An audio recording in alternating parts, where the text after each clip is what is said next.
વડોદરા શહેરના મેયર પિંકીબેન સોનીના વોર્ડમાં જ યોગ્ય કામગીરીના અભાવે ટ્રક પલટી ખાઈ જતા લોકો ભારે રોષે ભરાયા। વડોદરા શહેરના સાઈનાથ નગર પાસે રોડ પર ખાડાઓને પગલે રેતી ભરેલ ટ્રકે પલટી મારી। મેયર પિંકીબેન સોનીના વોર્ડમાં જ યોગ્ય કામગીરીના અભાવે ટ્રક પલટી ખાઈ જતા લોકો ભારે રોષે ભરાયા છે।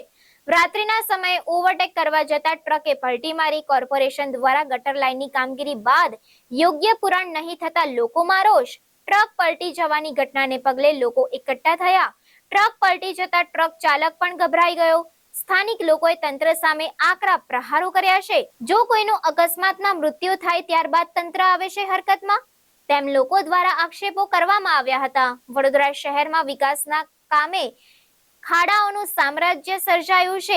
વહેલી તકે કામગીરી પૂર્ણ નહીં થાય તો ચોમાસામાં મોટી દુર્ઘટનાઓ સર્જાવાની ભીતિ લોકો સેવી રહ્યા છે। मैं बाहर से आ रहा था, रामदेव नगर से जा रहा था, कुरिया नगर से जा रहा था और अपने घर जा रहा था। घर पे तो जैसे मैं पीछे से आ रहा था तो इन्होंने गाड़ी वाले ने ब्रेक मारा, तो मैं सोचा कि मैं साइड से निकल जाऊं। हैं तो साइड से जैसे ब्रेक में तुरंत गाड़ी पलटी मार दिया। पलटी मारा, उसके बाद में तो रेती गिरना शुरू हो गया। तो मैं साइड से 1 इंची भी से कम बचा था, मेरा साइकिल के बीच में आ गया। आपको डर लग रहा है? उस समय थोड़ा डरा हुए थे। आप बच गए? हाँ, थोड़ा सा बचा है। क्या बोलोगे कॉर्पोरेशन की कामगिरी पे? काम गलत, बहुत गलत है, बहुत गलत। रोड का काम जो काम महीने 10 दिन में होने वाला वो 2 महीना से हो गया। ऐसे खड्डे पड़े हुए, कोई भरते आज देखने नहीं आता। વ્યક્તિ સાથે રોડ પર ઊંધી પડી ગઈ છે, તમે જોઈ શકો છો। અગર કોઈ વ્યક્તિ કે બાજુમાં હોત ને તો એનું મૃત્યુ પામ્યું હોત। એટલે આ લોકો જ્યાં સુધી કોઈ વ્યક્તિનું કે કોઈ છોકરાનું કે કોઈ નાના વ્યક્તિનું મૃત્યુ ના પામે ત્યાં સુધી રોડનું સમારકામ કરતા નથી। શરમ આવી જોઈએ આવા લોકોને જે રોડો પર કોન્ટ્રાક્ટરોને ફાયદો કરવા માટે બધે રોડ પર બધી જ જગ્યાએ ખાડા કરી અને એને પડતો મૂકી દે છે। મને તો એવું લાગે છે કે ઘરે ખાઈને હાથ ધોવાનું ભૂલી જતા હશે કે પછી ધોઈને કરીને ધોવાનું ભૂલી જતા હશે એવું લાગી રહ્યું છે।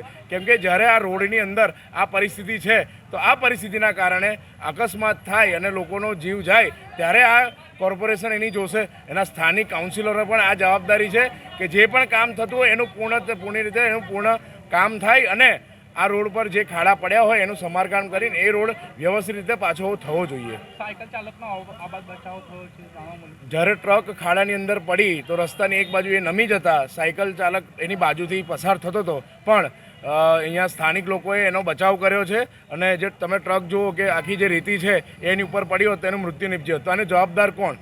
આ ખાડા કરીને છોડી દેવાનું મુખ્ય કારણ શું? અને ઘડીએ ઘડીએ રોડ બનાવીને ખાડા કરવા, કોન્ટ્રાક્ટરને ફાયદો કરવા માટે લોકોનું નુકસાન થાય એનું કારણ શું? તો આ મેવા ખાવાનું બંધ કરીને લોકોની સેવા કરવા માટે જે પણ ખાડા ખોદ્યા હોય એને તાત્કાલિક ધોરણે એનું સમારકામ કરી અને બંધ કરી દેવા જોઈએ।